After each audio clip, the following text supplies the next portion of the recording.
Oh, just before you throw those away. How do you make money for nothing? Can I have it? You can have it, yeah. The answer could be hiding in the 30 million tonnes of household waste we throw out every year. Now this is one seriously unusual tip find. That's why entrepreneur Sarah Moore wants to get her hands on things before they hit the skip. I'm a passionate user, maker and buyer of old stuff, and I've turned my passion into a money-making business. I make new stuff out of old stuff, and I sell it for profit. And with some of the country's elite designers and makers, These were going to be thrown away. Seriously. I love it, love it, love it. she can transform her finds into desirable, It looks brand new. valuable, You are joking. and hopefully saleable items. That is a triumph. If Sarah is successful, then she can hand the profits back to the very people who had no idea there was cash to be made from their trash. That is amazing.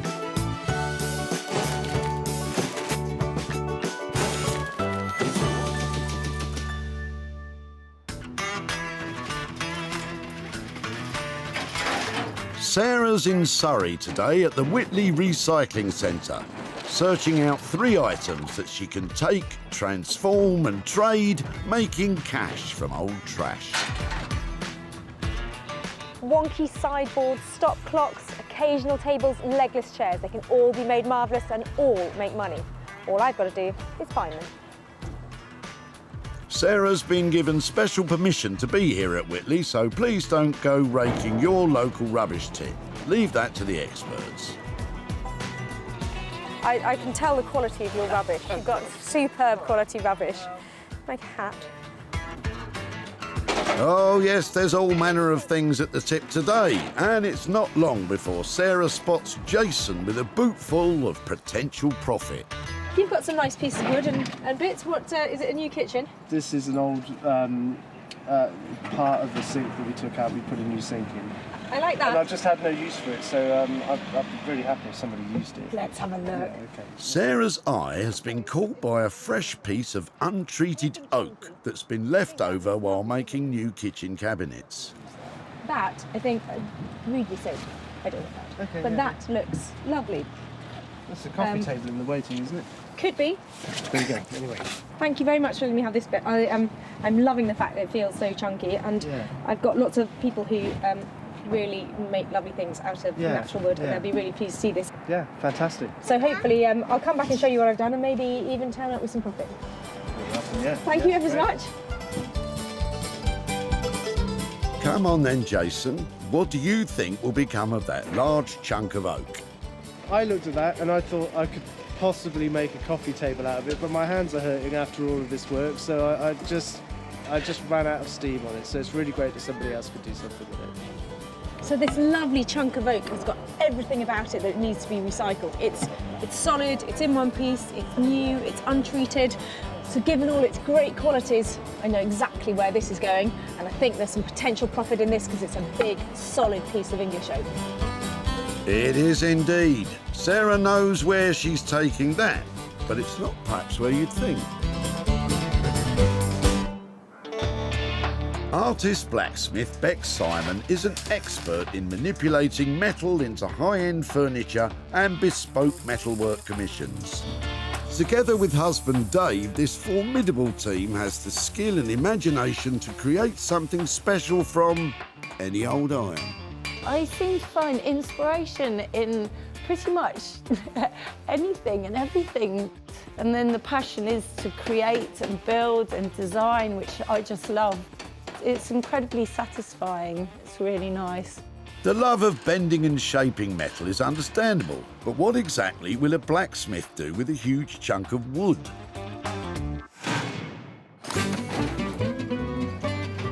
With the first item found, it's time to press on and search for a second one. Bonkers round here.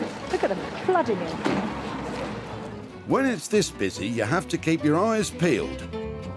And luckily, Sarah has spotted John with his Georgian-style chair among all the clutter.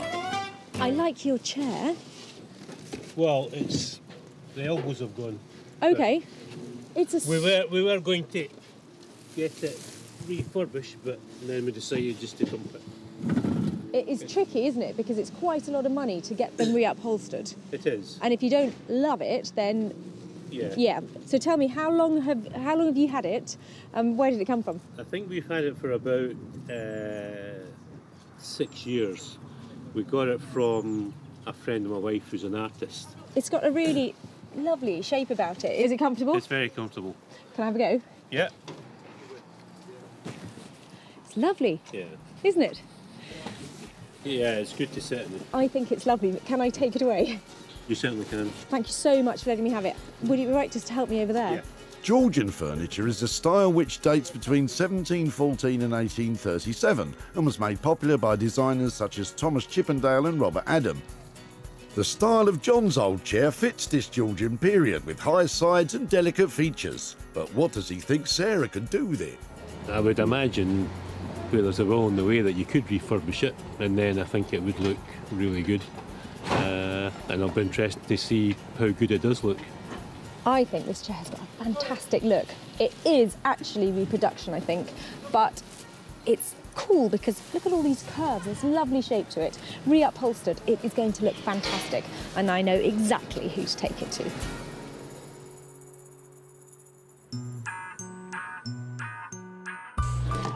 Introducing Anthony Devine. Anthony's unique and quirky upholstery has earned him the reputation as one of the most imaginative craftspeople around. Anthony can upholster almost anything, but he does love a good chair. First thing I see in a room is a chair. When I go around to people's houses, I look for quality, I look to see what I would do differently. Some chairs look like they're almost kind of destined for the tip. But if you see 1 ounce of kind of potential, then save it. I suppose it is a bit of a love affair I have with chairs. They're very beautiful things. Anthony loves classic lines, beautiful shapes and stylish looks. Hopefully, he'll also like this old thing. Raking through rubbish at the dump for prolonged periods is enough to send you over the edge if you're not careful. Disco and fun. It's been a long day. I've had a hot chocolate. I'm feeling excellent. I'm looking for one last piece of recycling. Come to Mummy. What's in the disco? You go, girl. Sarah is now on the hunt for an item she can work on. And has spotted Graham, whose passion in life is his mini wildlife sanctuary he runs from home. What are you throwing out today? What are you clearing out? Well, we've got our bazaar on Sunday, and people do bring in bits and pieces. Yeah, some which are suitable and some which aren't. Is that what we're saying? No, I understand that. You know, when you're donating things, you bundle it all. Fairy wings in there, you know, and I thought, no. It was a great temptation for me to. No, me too. Would it be all right to have a little rummage in your rubbish to see if there's anything we might be able to make some money out of? Graham takes in sick and injured wild animals, something that Sarah's very familiar with herself. Oh, lovely. Thank you. And, I had 3 pet foxes when I was growing up. Good. I used to look after them. 2 owls and a kestrel I had when I was growing up. Most people are happy with a goldfish. Graham has already dropped off plenty of picture frames for Sarah to rummage through. Yeah, I'd really like to try and make some money for you. I like these little ones. There's one, that's quite sweet. Look, it's a silver plate or something. So I'll have a look at that one. There's a little bundle of vintage and retro ones. Maybe if I put a postcard or something in there, I could sell them and raise a bit of money. Bit of embroidery? Maybe. Right. These frames weren't promising enough to make it into Graham's own jumble sale, so Sarah is going to have her work cut out with this lot. Lovely to meet you today. And you. Thanks ever so much. Okay, bye-bye. That's 3 items carefully collected with profit in mind. The solid oak offcut will be tackled by Blacksmith Bex. The Georgian-style chair will be a challenge for Anthony. And Sarah will put herself in the picture by working on the frames. Today has been incredible with such a diverse mixture of items found. I can't wait to see them turned into show-stopping moneymakers.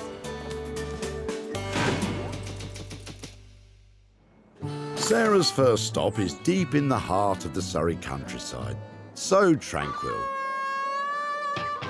Unless you're in the workshop of Bex and her husband Dave.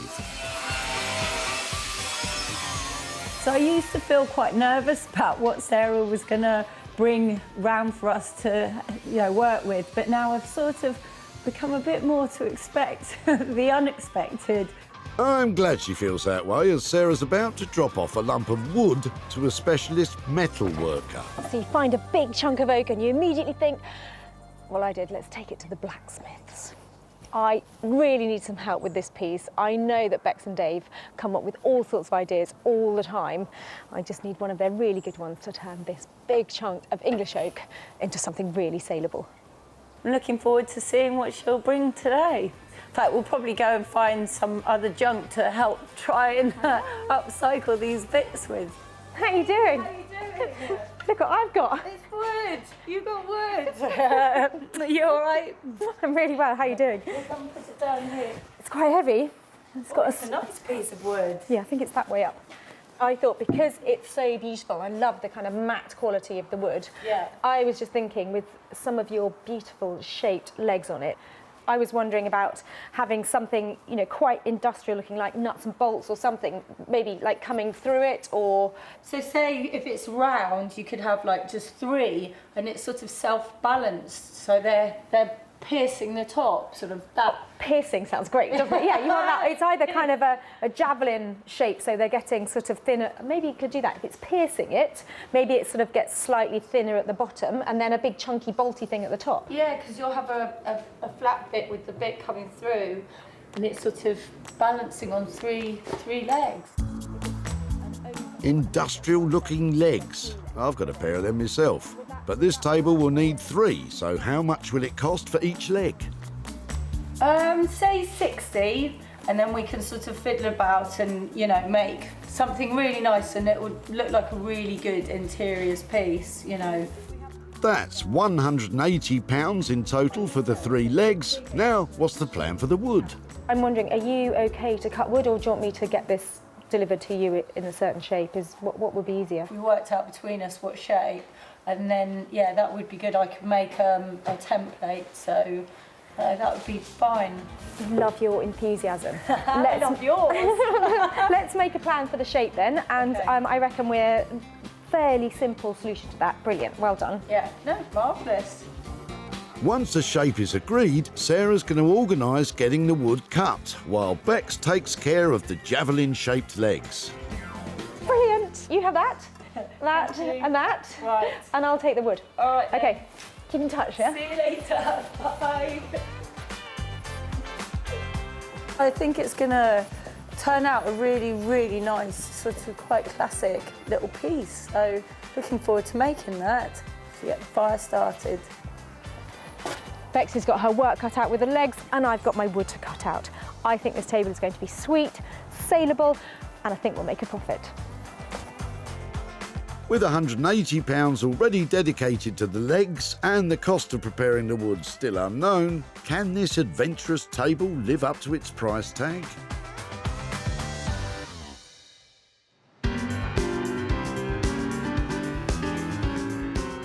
Manchester has arguably long been the North's creative capital, with musicians, artists and designers keeping it at the cutting edge.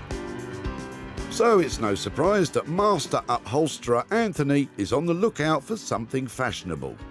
Sarah's on her way today, so I'm quite excited that, she's looking for what's on trend, what's out there and kind of what's going to sell. Well, how about something that was on trend over 200 years ago? I hope he likes it. I think Anthony is the only man who's going to make this into something amazing for me, and he's going to have to use all of his skills if I'm going to make money. Anthony? How are we? We're good. Wait to see what I've got for you. Should we just take it inside? Just don't say anything. Do you want to just stick it straight in my skip? It's not that bad.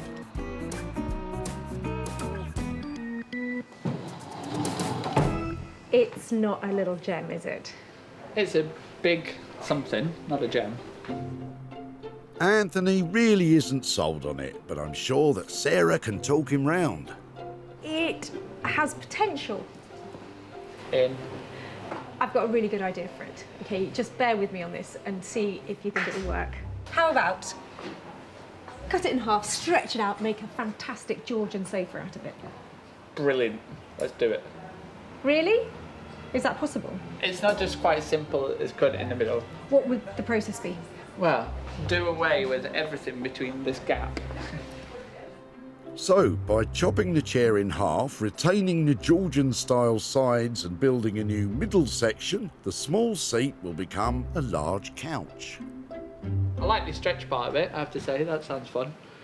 Like, not just little, but big. Stretch big. Okay, big would be great. Maybe a couple of new legs in the middle, you know, 5-person. Something that goes in the hallway of a Georgian stately home, you know, that kind of... With a modernish look to it. Okay.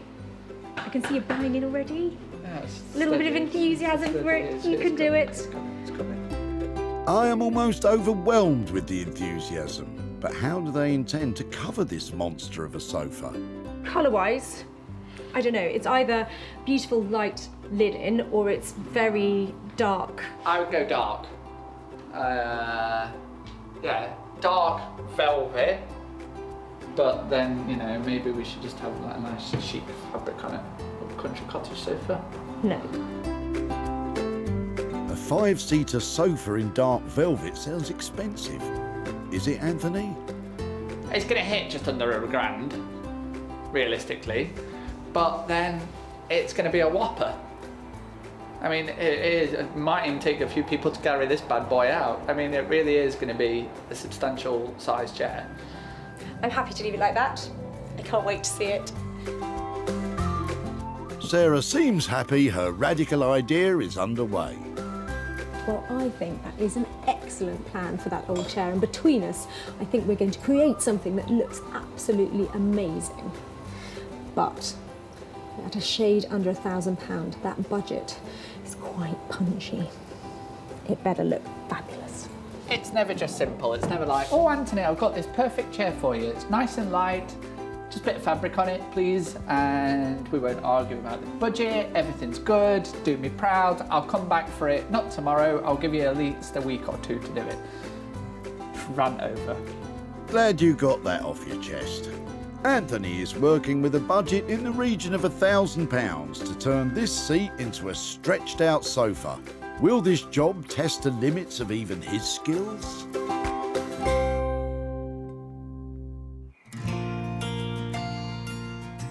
With both the block of solid oak and the Georgian-style chair in good hands, it's Sarah's turn to take on the jumble sale cast-offs. Oh, listen to this. My mum and me on front donkey, Fred in rear. I think I was about 3 years old, perhaps younger. Uncle Joe in boater, my father taking photo. I would love to have seen who Uncle Joe was and what the boater looked like and who Mum was. But I'm afraid we're just going to have to imagine that. They're such sweet things, all with their little notes on the back. It's a real pocket history of somebody's family here. These may look like a collection of simple, ordinary frames, but you never know what you might find, and Sarah's onto something. No way, look. Can you see them? Can you see the one in the middle? That's a lion. So solid silver, sterling silver. This is British Art Deco silver frame. That is a little gem in this bundle. I've got a silver cloth. I'm hoping if I give this a polish, some of it's, oh look, that is going to be amazing. We're looking at a frame probably 100 years old, and it's got this pattern on it. It's called engine turning.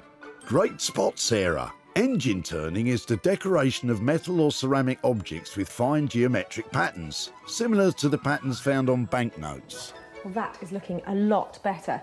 It is made of solid silver, but there's not heaps of silver there because it's quite fine. But as a design piece, I think that's where the value is because it looks beautiful. I'll put the surround back into it and the back on it, and then probably have a look and see what I can find online, see what kind of examples and what they're selling for. Finding that gem of a silver frame is not enough to stop Sarah attempting to maximise profits from her haul. And all it takes is a spruce up and a splash of colourful wallpaper to prepare the remaining frames. Let's hope that looks all right on that side. Yeah, no. Look at the bottom. Not annoying or anything. Now, what about that solid silver frame? All right, let's have a look. Art Deco frame. This one. Art Deco, sterling silver, engine turned frame. Do you know something? They are expensive. Look, even this one, £275. Oh yeah, I really like you. These frames have cost Sarah nothing so far, but can that silver frame live up to its potential worth when Sarah tries to sell it? In Manchester, Anthony is about to start work on the Georgian style chair, and today he is assisted by fellow master upholsterer Dennis. Dennis, to cut a long story short, has been an upholsterer for many, many, many years. Dennis has been in the business an incredible 70 years to be exact, so Anthony is really bringing out the big guns on this project. It's going to be a bit of a two-man job. Right, do you want to crack on then? Yes. Crikey, Dennis, you're keen. So the plan, we're going to cut this open and then we should start to see the wooden frame, and then we're going to simply take a saw and chop half of this off and hopefully glue it, screw it, dowel it, drill it into a sofa. Let me know if you find any money. Share it. We'll share it. We'll buy some biscuits for tea time. Hey! Hey! Oh. I declare this chair Again. open. Are we, how big are we planning to make this then? Well, Sarah's expecting a large 5-seater. We made, didn't it? Something similar like that. What I was thinking was more like... You're going a bit too far now. It's too long. With the size of families nowadays and the size of TVs, you know, we probably want a big sofa. Anthony has gone a bit off-piste in the past, and it looks like he's thinking of deviating from the agreed plan with Sarah. Not sure how she'll feel about that. Yeah, that's not going to be far off 40 inches of that. Oh, and they still need to build the thing. We'll have a cup of tea first, yeah? Back in Surrey, Blacksmith Bex is getting started on the spear-like legs and chunky bolt fittings that will hold up the oak tabletop Sarah is having cut into shape. It's basically making it so it's got this nice slow, you know, not to a point, but looks nice and slick rather than just a straight bar. Before the legs can be tapered, first they have to be cut. Fancy a cup of tea? Bex is using mild steel to form the legs. It's a malleable alloy that can be shaped when heated above 1,000 degrees Celsius. It's more often used in a building context, and so will provide this coffee table with an industrial feel. Shall I make the bolt, just use that material, make the bolt so it's like quite slick and small, or go nuts and do a big fat bolt, but then it's a coffee table, it might get in the way. It's a tough decision to make. Yeah, doing the smaller, neater, using that material.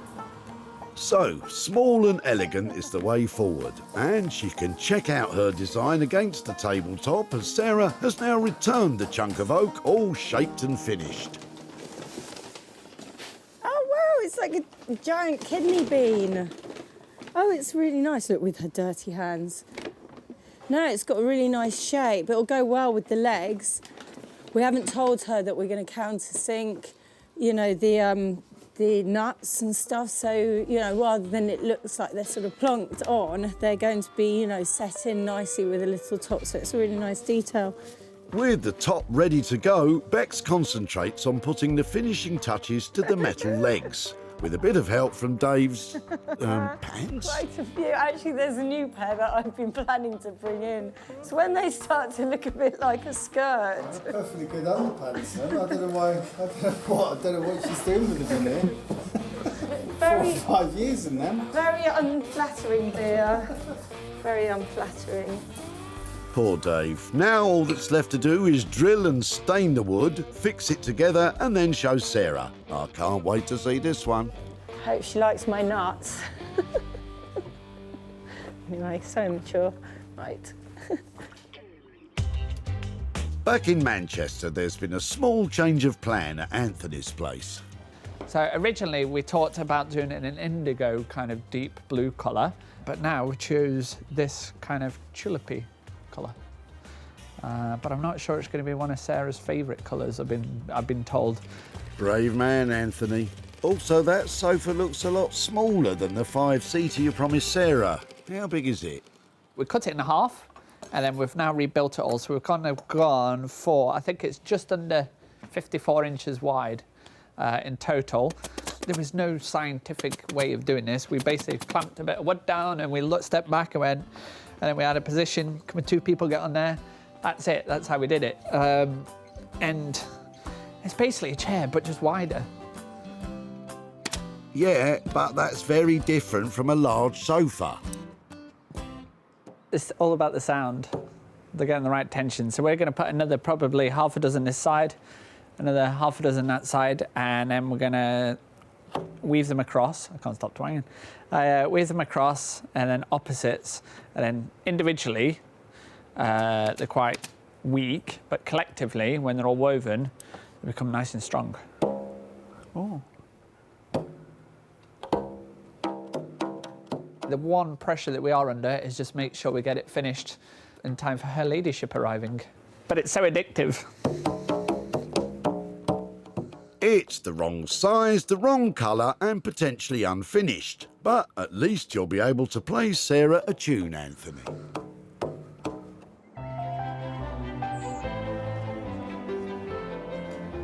Today, Sarah is hosting a barn sale featuring her own handiwork and others from local artisans.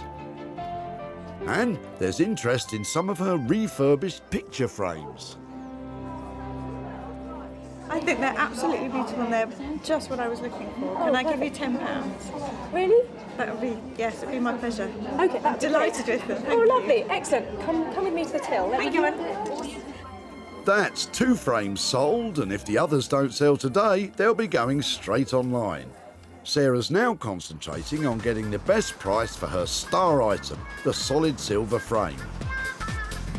She's travelled to the Bourbon Hanby Arcade in central London, home to antiques expert Ian Towning. This is engine turned, made in Birmingham in about 1926, 1927.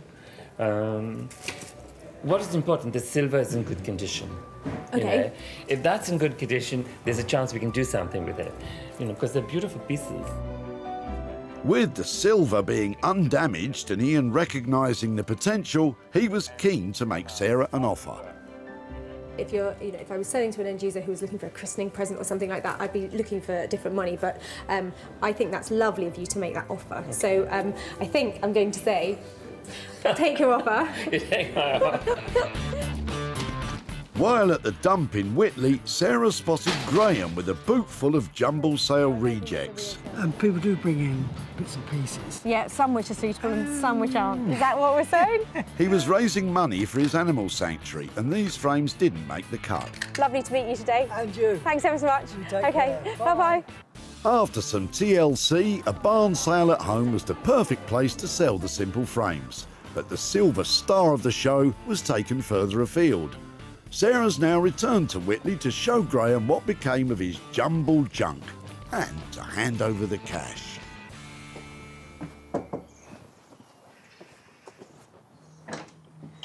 Hi, Graham. Hello, Sarah. Lovely to see you again. And you. Looks like you're busy. How many of these people have you got around here? Don't ask me to count.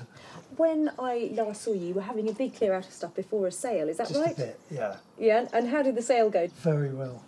Very well indeed. Now, the stuff that I took from you, there was a box which had some old frames in That's it. right. So I took the frames and used some old wallpaper. Oh, yes. That's amazing what you can, how it transfers itself from just a bit of old junk. That's amazing. Amongst them, there was a lovely frame actually. It was an Art Deco silver frame. So I took it to London and I took it to an antique dealer and he made me a really good offer on it. I did accept the offer and there is some money for you actually. There is £4 here. Oh, excellent. And £200 there. And that's all for you to do whatever you need to do with it. You're joking. Oh my God, that is amazing. That is amazing. That is definitely money for nothing there. There was no cost incurred sprucing up the old frames. Sarah made £10 from the barn sale, £150 from the Art Deco silver frame, and another £44 from selling 7 of the more simple frames online. That's £204 profit. Well, Graham was clearly so pleased with that, and you get a really warm, fuzzy feeling handing over money for nothing.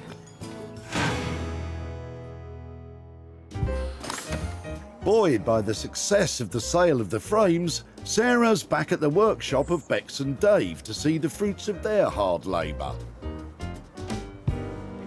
Did you spit on it? Yeah. I think she'll be pleased, don't you? Yeah, no, I think she'll like this one. There's not much to not like about it. It's been in our house for a little bit for the wood to dry. It looked quite nice in there. I've been really looking forward to see what Bex has managed to do with that old piece of worktop, because although it was only quite a small item, it's potentially a really big transformation. When Sarah dropped off the chunk of untreated oak, it was unremarkable and unwanted. In collaboration with Sarah, Bex and Dave have created an elegant kidney-shaped coffee table. Hand-forged steel legs, complete with chunky fittings, are countersunk into the tabletop, which has been stained black to match the legs. Oh, hello, hello. Hello. Is that it? Might be. So let's have a look then. There you go. Oh my word, are they metal? Yeah. How cool are they? Oh, it looks really good, doesn't it? Yeah, it's worked out nicely. I thought it was going to be sort of less polished and a bit, you know, like metal-y, kind of rough.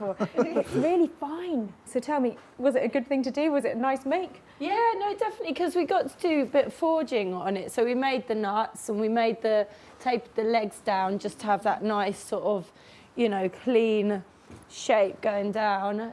These are great, aren't they? Because you can't get those off the shelf, can you? They look amazing.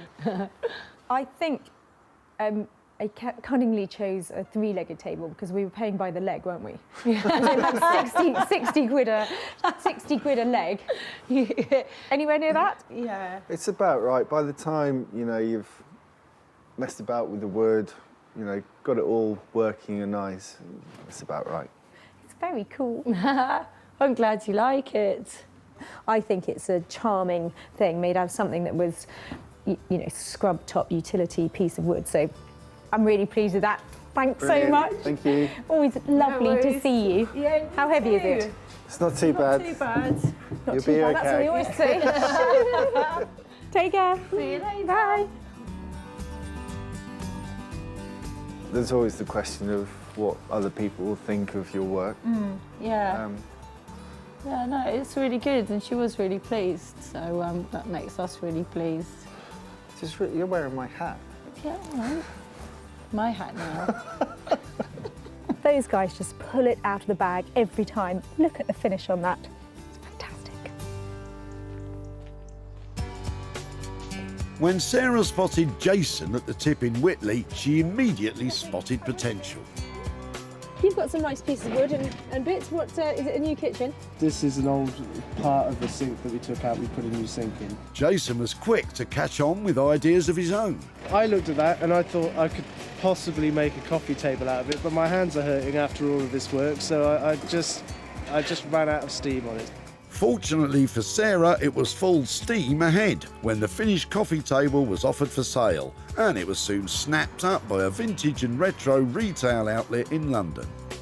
Sarah's returned to Whitley to show Jason what became of his oak cast-offs and possibly hand over some profit. Hi, Jason. Hi, how you doing? Yeah, really well. How are you? Yeah, good, thank you, good. Nice to see you again. Yeah.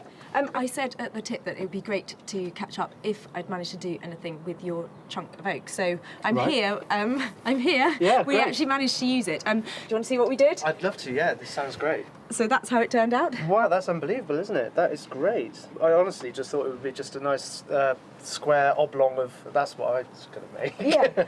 But yeah, that looks fantastic. Good news is it sold and it sold at a profit. So I've got some money to hand over to you here. I've got Wow, that's incredible. I wasn't expecting that at all. £4 there and another 60 more to go with it. That's so unbelievable. I wasn't expecting that at all. Thank you so much.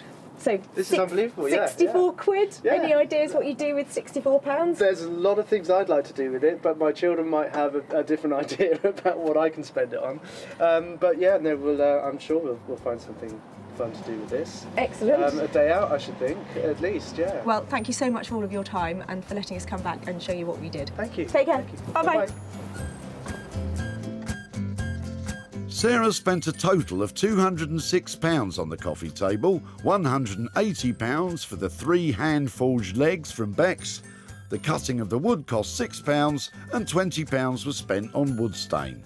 With a sale price of £270, that left £64 to return to Jason. Well, I think Jason was genuinely surprised and quite pleased with what we did with his chunk of oak. And £64, I think the family are going to have a lovely day out with that.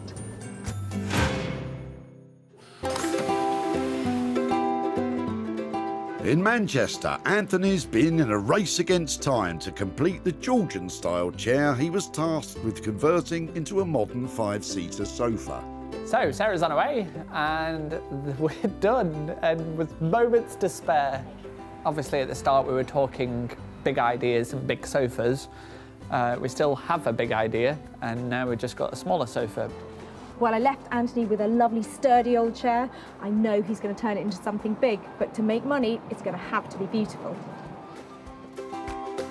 The chair started out as a tired single seat with good bones and burst upholstery. Anthony has reimagined it as a stunning 2-seater that could certainly stop traffic.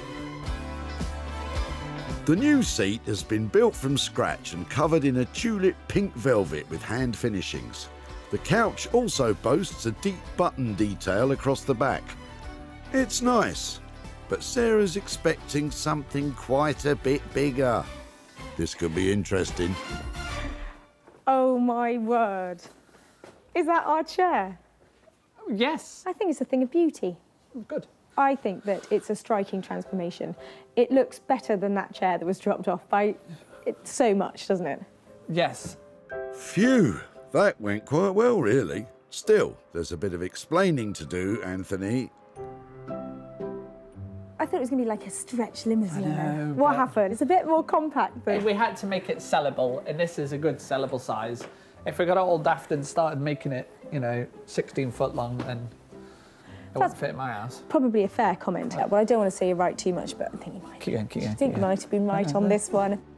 Sarah's won over, despite its reduced proportions. I am slightly worried that I left nearly £1,000 on this. Is that what that costs? Is there any leeway on that? Or is By that the what... time we bought all the fabric and we paid for all the pizza that we had to eat during the making of it, yeah, I mean, it's not cheap pizza, Or velvet? All the velvet, to be honest.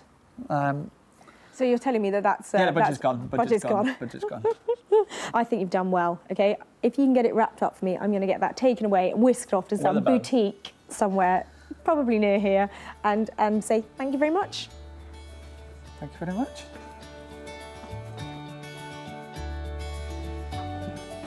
She brought a tatty old chair, we chopped it up, we made it into a sofa. She can sell it, she can make money and give it back to the peeps. Well, it's not quite as big as I expected, but I think it is quite beautiful, but I'm worried I might have my work cut out if I'm going to make a really big profit on it. As a transformation, that's a fantastic piece. When Sarah met John at the tip in Whitley, he was just about to chuck out his chintz. We were going to get it refurbished, but then we decided just to dump it. The chair badly needed an overhaul. It is tricky, isn't it? Because it's quite a lot of money to get them reupholstered. It is. But that suited Sarah down to a T. Are you a golfing man? Is that yours? That's mine. After a lot of hard work, that humble armchair has become a glamorous, hot, pink two-seater sofa. It didn't take long before this distinctive piece was catching the eye of Augustus Brandt Antiques in Petworth, who promptly snapped it up. Sarah's now returned to Whitley to show John what became of his old chair.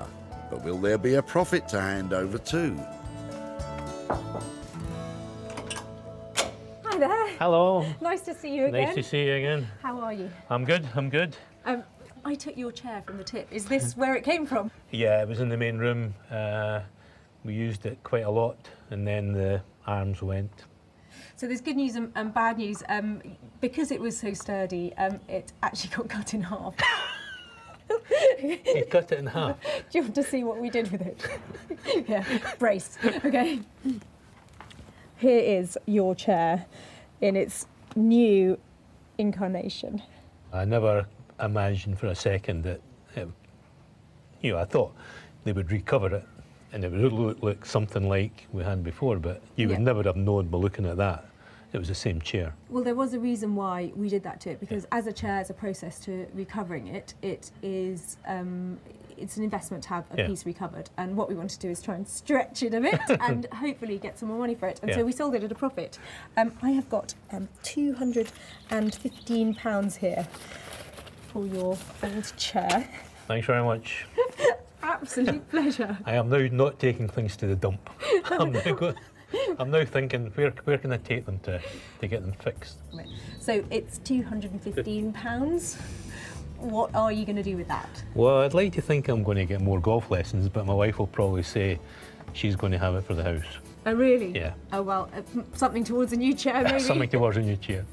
Thank you so much. Bye-bye. Bye-bye.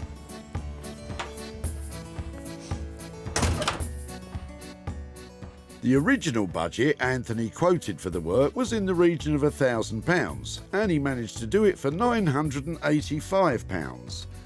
The fuchsia pink sofa sold for £1,200, which left Sarah with a profit of £215 to return to John. Well, I don't think John was expecting that, but frankly, I don't think any of us were, because it was a stretch of the imagination. £215 of profit handed over, and although John might not be getting golf lessons, I think he's definitely going to be in his wife's good books.